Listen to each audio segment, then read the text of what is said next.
네, 안녕하세요. 법무부인 수성의 사무장 이은걸입니다. 안녕하세요. 예, 김익환 변호사입니다. 네, 대표 변호사님이십니다. 네, 대표 변호사님이시고 뭐 전에 그 소개해드린 거 있으니까 소개 이제 그만하고요.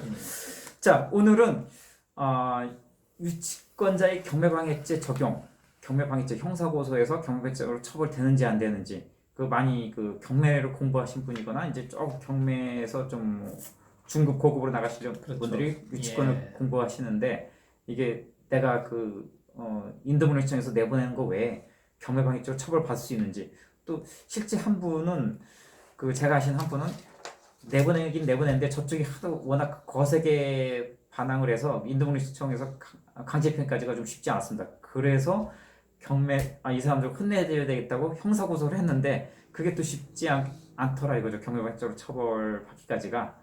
네, 그래서 경매방해죄 관련해서 오늘 다뤄볼까 합니다.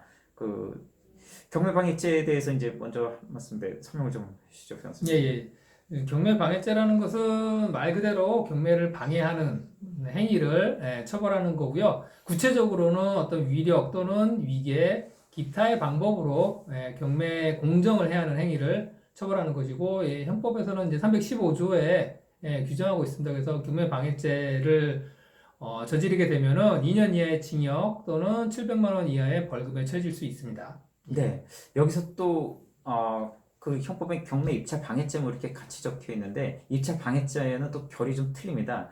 이거 어떻게 좀 틀린지 설명해 예, 주세요. 뭐 입찰은 사무장님 더 잘 아시겠지만은 경매 절차와 입찰 절차는 좀 다르죠. 그러니까 여기서 말하는 경매 방해라는 것은 쉽게 말씀드리면 이제 그 경락 이후에 예를 들어서 어떤 뭐 배당이라든가 뭐 그런 과정에서 배당 신청이라든가 뭐 그런 과정에서 주로 발생되는 범죄고 입찰 방해라는 거는 또 경매를 위해서 이제 우리가 보통 입찰을 많이 하는데 그 입찰 과정에서 예를 들어서 다른 경쟁자들 경쟁 입찰이기 때문에 다른 경쟁자들에 대해서 어떤 정당한 응찰 행위를 방해를 한다거나 마찬가지로 이것도 위력이나 위기에 의해서 그런 행위를 했을 때 입찰의 공정을 해야 할 수 있기 때문에 그 부분에 대해서도 경매 방해와 동일하게 처벌을 하고 있습니다. 권리행사 방해죄로 또 유치권자를 뭐 고소할 수 있다 이런 글을 봤습니다. 또 인터넷이나 유튜브에 또 잘못된 정보가 많이 있는데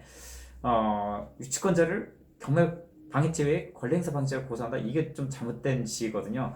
또 변호사님께서 권리행사 방해죄에 대해서 좀 설명해 주시죠. 네, 권리행사 방해죄랑 이 경매 방해죄는 좀 이렇게 다른 성질의 네. 것이고요. 오히려 정반대 개념 아닐까요? 말씀드린 대로 경매 방해죄라는 거는 어떻게 보면은 이 경매 절차, 법원에서 진행하는 경매 절차의 공정성을 해야 하는 거기 때문에 물론 그 과정에서 구체적인 피해자가 발생을 하지만은 이 법의 취지 자체는 절차의 공정성을 해야 하는 그런 행위를 처벌하는 것이고요.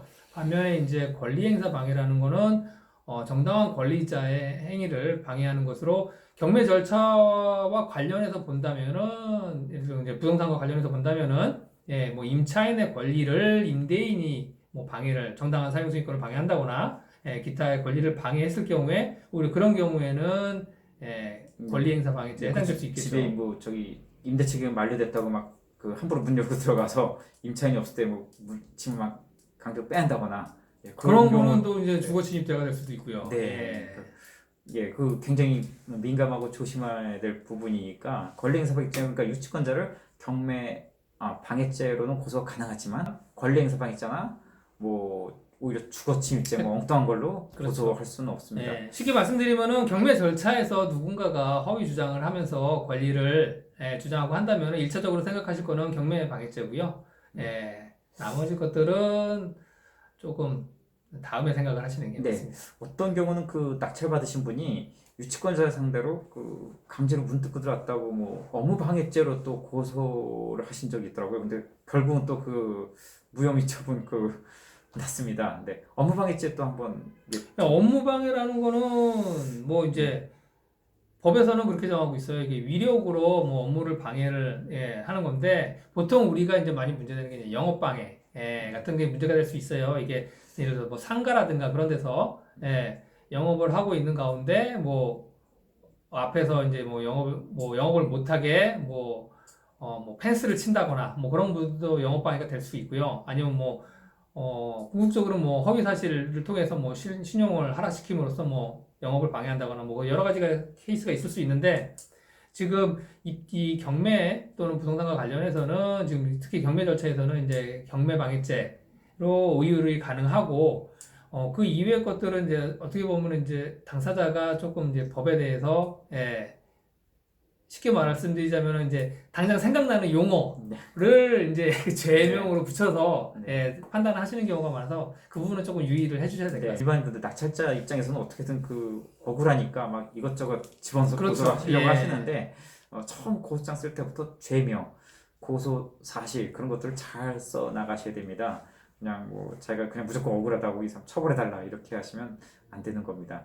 네, 그 오늘 차이점에 대해서 자세히 설명을. 그러니까 이게 뭔가 네. 내 권리가 침해되고 방해받았다라고 하면 사람들이 뭐 업무 방해, 영업 방해, 권리 행사 방해 뭐 다 이렇게 생각을 하시는데 그런 맞아요. 것들은 정확한 거는 전문가와 상담을 통해서 네, 본인이 직접 스스로 섣불리 판단하시는 것보다는 전문가와 상담을 통해서 확정을 하시는 걸 권유해 드립니다. 또 업무방해죄에 대해서는 또 나중에 또 다뤄야 될 텐데 굉장히 그 영역이 넓더라고요. 그렇죠. 그 적용하시는 분 가령 뭐 SNS 블로그가 장사를 하고 있는데 그걸 너무 굉장히 그 나쁘게 썼다가 악의적으로 악의적인 경우, 악플을 계속 다는 것도 업무 방해 될 수 있고요. 네, 그러니까 굉장히 업무방해죄는 다뤄야 될 부분이 많아서 나중에 케이스 바이 케이스로 해야 될 것 같고요. 오늘 제가 이제 제 과거에 10여 년 전에 낙찰 받았는데 유치권자가 자신의 그 사촌 동생, 그 유치권자는 여자분이셨습니다. 한 5, 60대 중년 여성을 모셨고 사촌 남동생이 인테리어업자였고 그 뒤에는 강제 집행할 때 보니까 법무사 배지를 달고 오신 분이 나오시더라고요. 좀 힘든 사례였는데 제가 그분을 실형을 선고받게 한 사례가 있습니다.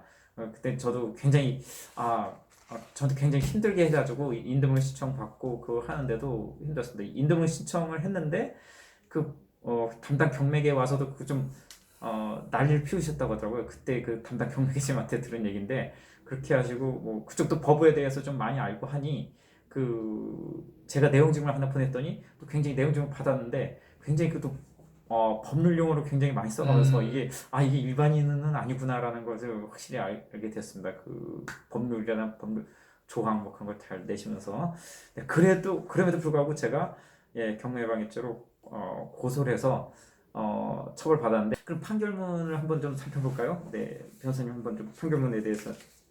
근데 뭐 사안 자체는 그렇습니다. 방금 말씀하신 대로 그 유치권을 주장을 하기 위해서 허위의 공사대금 채권, 즉 이제 뭐 인테리어 공사대금이라는 명목으로 공사대금 채권을 신고를 하고 그다음에 이제 유치권으로서 유치권 신고를 한 사안인데 그 유치권에 대해서는 지금 사실은 우리 사무장님 말씀하신 대로 그 유치권의 그 채권이 허위성을 판단하는 게 가장 큰 쟁점이었고요. 그거를 입증하는 문제가 가장 큰 어려운 문제였습니다. 근데 그 부분에 대해서 어떻게 보면은 이제 사무장님께서 발로 뛰시면서 증거를 수집하셔가지고 이게 심지어 저는 그 공사 안 했던 걸 기억하기 위해서 해당 관리사무소에 관리 직원까지 불러서 이걸 다 이렇게 녹취까지 하고 확인하고 인테리어업자분 불러서 이런 거 공사한 거 맞냐 그렇죠. 이런 것들을 사실 일반인들이 녹취하고 하면서 막 하기가 상당히 어려운 단계죠. 그렇게 한다는 거는 왜냐하면은 일단 첫 번째 이분들이 서로 허위의 채권을 하기로 이렇게 공모를 하고 이렇게 한 거에 대해서 그 허위성을 밝혀낸다는 거는 정말 쉽지 않습니다. 이게 예를 들어서 이 건 같은 경우 이제 공사대금이 허위다. 즉 공사를 하지 않았는데 허위로 채권을 지금 이 사람들이 발생시킨 것이다라는 건데 그럼 공사를 하지 않았다는 부분을 저희가 하나하나 이 사람들의 공사대금 견적서라든가 내역서와 비교하면서 하나하나 이 부분이 공사가 됐는지 실제로 공사가 됐는지 안 됐는지를 다 하나하나 따지고 들어야 되는 거거든요. 이거를 수사기관이 대신해주지 않습니다. 그 모든 거는 고소인이 다 수집하고 정리를 해서 수사기관에게 제공을 해야지 수사기관은 그걸 가지고서 판단을 하죠. 담당 수사관이 거의 가지고 있는 사건이 1, 200건 가지고 있습니다. 그 다 현장 검증하고 이게 하시기가 정말 쉽지 않습니다. 그 변호사님 말씀하신 대로 저희가 일일이 발로 뛰어가면서 다 증거 자료 다 취합을 해서 참 보기 좋게 그렇죠. 녹취록, 예. 그 사진 뭐 다 이렇게 아주 예쁘게 정리해서 제출해야지만 좀 됩니다.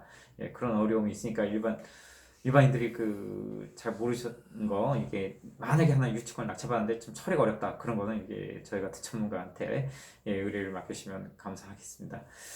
근데 이태리 업자와 법무사 사무실이 끼어 있었기 때문에 나름 전문가들이 가담을 예. 한 사건입니다. 네, 예. 전혀 공사를 안 한 게 아니고 한 척을 해놨습니다. 공사를 한 척을 해놓으니 담당 수사관 형사님도 뭐 판단하기 어렵죠. 예, 굉장히 어려웠으니까 예, 이해를 합니다. 그래서 저도 한국까지 가서 이렇게 처벌이 됐는데 제가 저희도 말씀드린지 모르겠지만 처벌이 목적이 아니라 저희는 그 낙찰받고 손해배상을 그렇죠. 받는 게 목적이기 때문에 예. 이렇게 처벌이 됐다. 그러니 저희는 그 임료의양 부당이득금 반환 청구 소송까지 해서 실제로 그걸 소송에 승소해서 받아냈고 또 나중에 이상한 집에 제가 강제 집행까지 하는 정말 잔인한 피도 눈물도 없는 그 채권 추심의 세계를 맛보게 해줬습니다.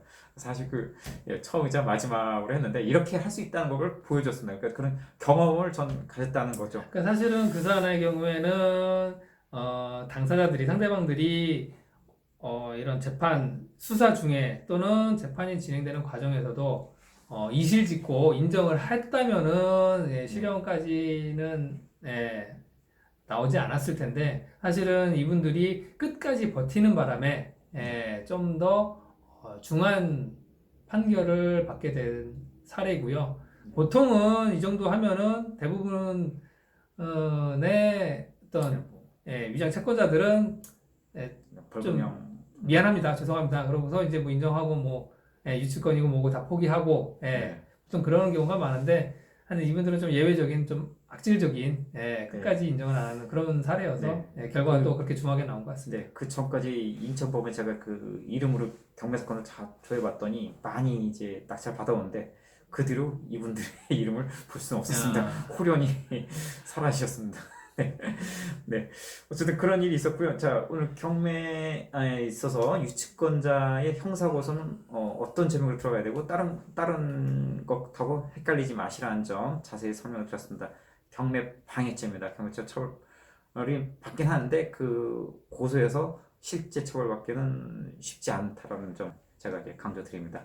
네, 이 외에 또 대학력 임차인 것처럼 위장하거나 그 허위 임차인, 그러니까 또 최우선 변제를 받는 소액 임차인으로 위장해서 경매 방해죄를 받은 사례도 있습니다. 그 사례도 또 곧 설명을 드릴 거고요. 주거 침입죄 관련해서 또 설명을 드릴 겁니다. 다음 편 또 많은 관심 가주시기 바라고요. 오늘 영상은 이것으로 마칠까 합니다. 좋아요, 구독, 알람 설정 잘 부탁드립니다. 감사합니다.